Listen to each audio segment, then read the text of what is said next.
Hola, ¿qué tal? Espero que tengan un excelente día todos ustedes, aquellas personas que nos están oyendo en estos momentos. Les damos la bienvenida a nuestro podcast que será dirigido por psicólogos en formación de la Universidad Alba, que estará siendo direccionada por Jacqueline Morales, Jessica Gonzaga y su servidor David Fortino. El tema que abordaremos el día de hoy es y nada más y nada menos que discapacidad intelectual.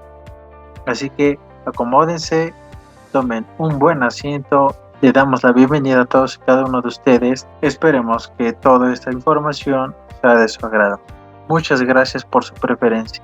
Yo creo que las personas tenemos muy poco conocimiento sobre ese tema, porque la verdad es que sí se ha tomado mucho en cuenta eso de que las personas les hablan acerca de que pues es que es un tonto, es que está malito o así, ¿no?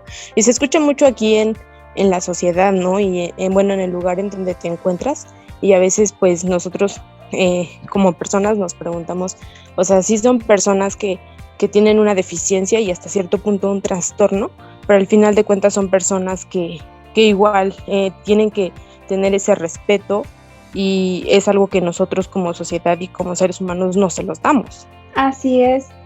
Yo lo que he escuchado en términos científicos, o lo que he leído yo, es que pues la discapacidad intelectual consiste que es un rendimiento intelectual que significa o es significativamente inferior a lo que es el promedio de una persona que no tiene esta discapacidad intelectual, ¿no?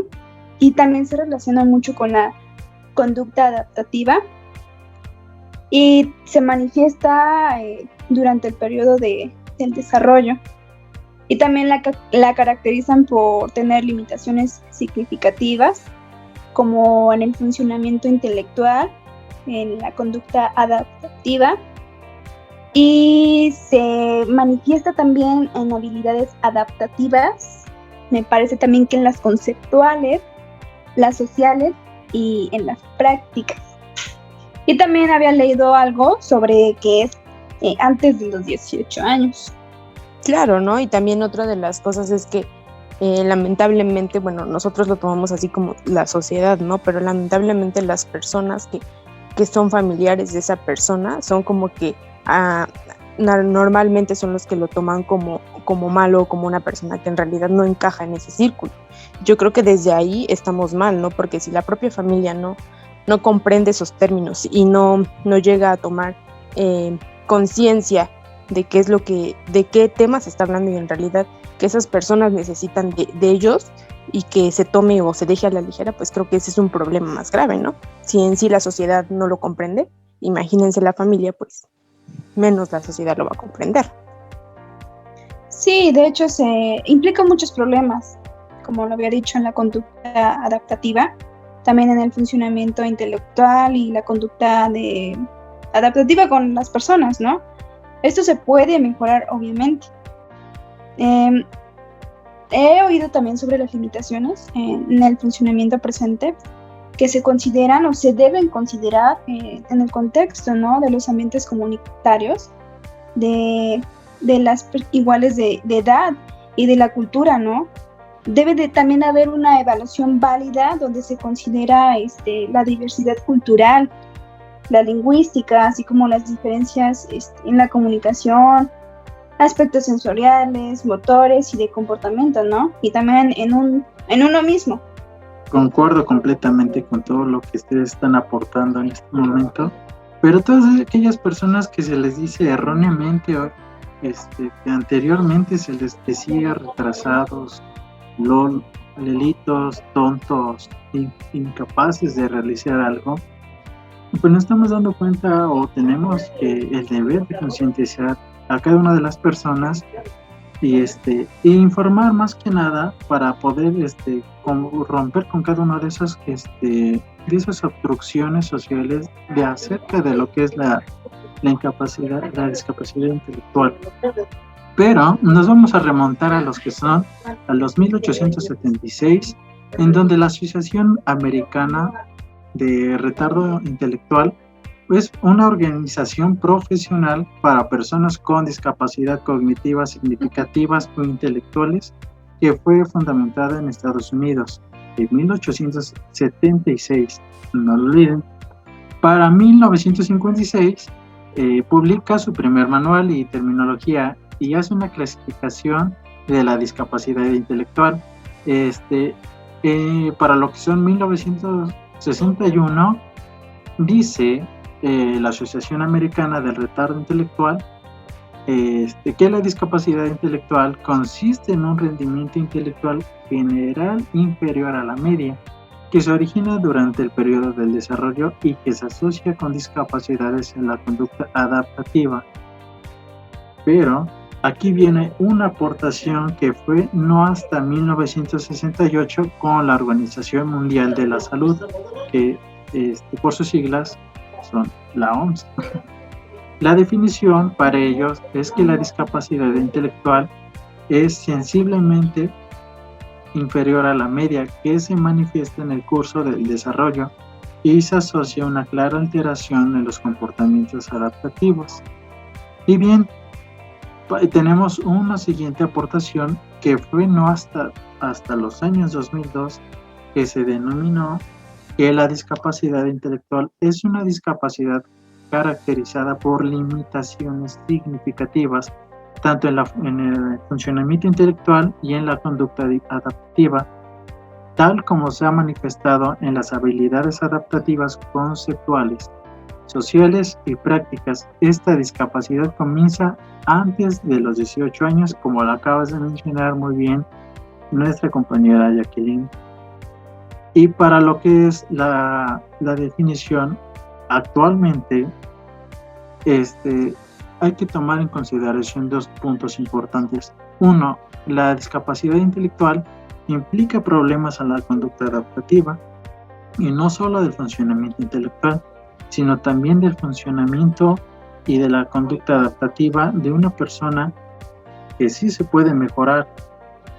Y entonces, para el 2002 hay una siguiente aportación, que las limitaciones en el funcionamiento presente deben considerarse en el contexto de los ambientes comunitarios típicos de los iguales en manera y cultura.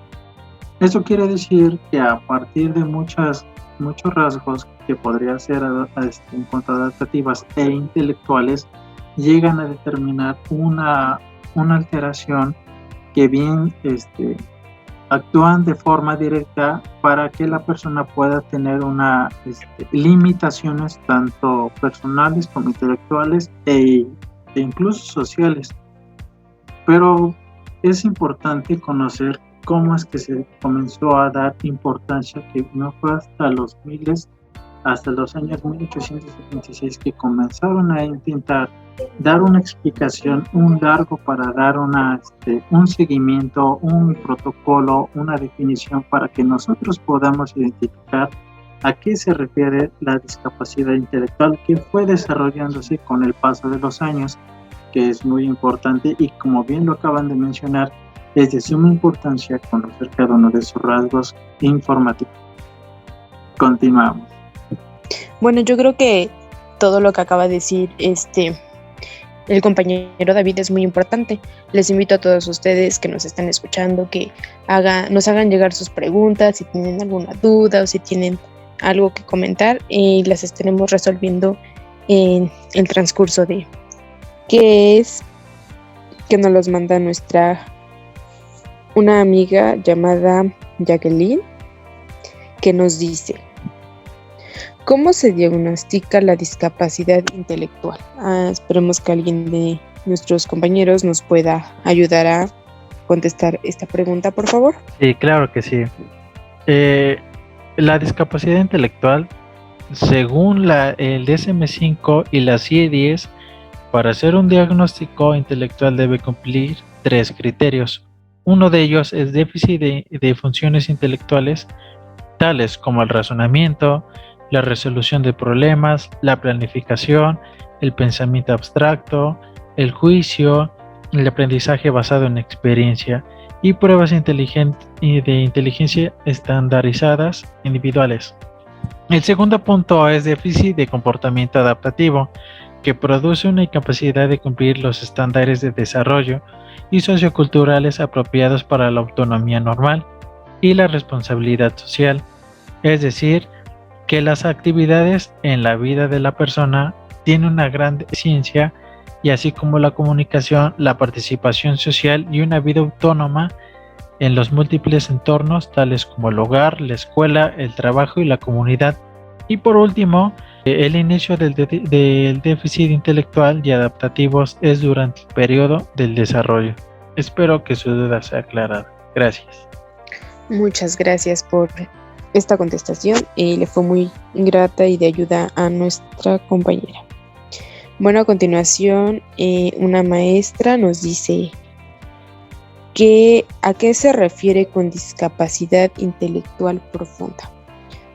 ¿Alguien nos podría ayudar a contestarla, por favor? Yo la respondo con mucho gusto. Bueno, la discapacidad intelectual profunda implica un cuidado de forma permanente y la tasa de supervivencia es muy baja, ya que suele aparecer acompañada de problemas neurológicos, entre otros. Y bueno, sus habilidades motoras son muy limitadas y su capacidad comunicativa es bastante baja o inexistente. Eso quiere decir lo que es la discapacidad intelectual profunda. Muchas gracias, compañera. Esperemos que haya sido aclarada esa pregunta. A continuación vamos a seguir con la siguiente pregunta que nos manda nuestro compañero Enrique y nos dice: ¿cómo ha sido la evolución de la discapacidad intelectual? ¿Alguien nos podría ayudar a contestarla, por favor? Claro que sí, yo con mucho gusto se la respondo. Y para responder su pregunta, según Bautista y paradas en el 2002, se puede definir el déficit de atención basándose en 4 criterios: el psicológico, el sociológico, el biológico y el pedagógico. El criterio psicológico o bien psicométrico: según ese criterio, una persona con déficit de atención es aquella que tiene un déficit o disminución en sus capacidades intelectuales, medidas estas a través de test y expresadas en términos de consciente intelectual. El segundo criterio es el sociológico o bien social. Según este criterio, una persona con discapacidad intelectual presenta en mayor o en menor medida una dificultad para adaptarse al medio social en el que vive y para llevar una vida con autonomía personal. Según el criterio médico, una persona con discapacidad intelectual tiene un substrato biológico, anatómico o fisiológico y se manifiesta durante la edad del desarrollo hasta los 18 años. Y el criterio pedagógico: una persona con discapacidad intelectual es aquella que tiene mayor o menor dificultad en seguir el proceso de aprendizaje regular y que, por tanto, tiene necesidades educativas diferentes, es decir, necesita apoyos educativos específicos que le permitan avanzar en el proceso de enseñanza regular. Los 4 criterios ayudan para comprender mucho mejor la problemática y dar una clara explicación según basándose en los 4 criterios. Muchas gracias. Espero que se haya respondido su pregunta a esta respuesta. Muchas gracias, compañero. Agradecemos que nos haya apoyado con ello. Ahora vamos con nuestra última pregunta, y la cual es muy interesante y creo que es muy importante porque esta es la que nos va a ayudar a ver cómo podemos hacer intervenciones dentro de. Y la pregunta es: ¿qué tipo de terapia se usa para las personas con discapacidad intelectual? ¿Alguien nos podría hacer el favor de apoyarnos con esta pregunta? Muy buena pregunta. Existen 2. La primera es la terapia física y ocupacional, que esta contribuye mucho al tratamiento de discapacidad intelectual, que da o acompaña a una dificultad funcional, la falta de coordinación, un lento desarrollo de habilidades motoras, Y aquí un terapeuta va a establecer un plan de tratamiento individual que va a poder llevar a cabo la persona, ya sea en el hogar, la escuela o en alguna institución. Y bueno, la siguiente es terapia del habla y del lenguaje. Son funciones muy importantes y altamente especializadas y son muy cruciales para poder comunicarse lo que son los sentimientos y pensamientos. Aquí los niños con discapacidad intelectual a menudo muestran dificultades significativas pues en el habla y en el lenguaje. Hay una investigación que ha demostrado que una aplicación sistemática de estas técnicas de la terapia del lenguaje es muy eficaz y que en la promoción del habla es mejor el lenguaje y también para poder comunicarse en niños igual con discapacidad intelectual, y además se pueden utilizar pues estrategias de comunicación que aumenta la alternativa para ayudar a los niños de todos los niveles. Bueno, agradecemos mucho su colaboración y también agradecemos mucho a las personas que nos han hecho llegar esas preguntas en medio de Facebook y otras redes sociales que se les ha proporcionado. Y bueno, hemos llegado al final de esta ronda de preguntas y pues ya estamos a un paso de concluir con este podcast, para lo cual los dejo con mi compañera Jacqueline. Ya para concluir, la psicoeducación sí es muy importante, porque aquí reporta los beneficios a nivel de autoestima, entendimiento del trastorno, aceptación activa del trastorno y de sus limitaciones. También mejora lo que es la motivación, el interés por la terapia, y establece bases del comportamiento por parte de la persona que tiene la discapacidad intelectual. Y obviamente su familia lleva como a cabo lo que es el tratamiento, y es un poco más fácil llevar a su paciente.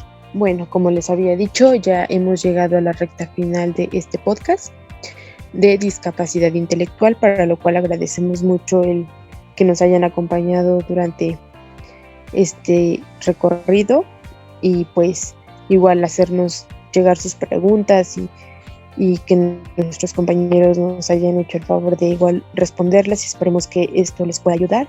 Agradecemos mucho y nos despedimos de ustedes y nos vemos hasta la próxima. Adiós.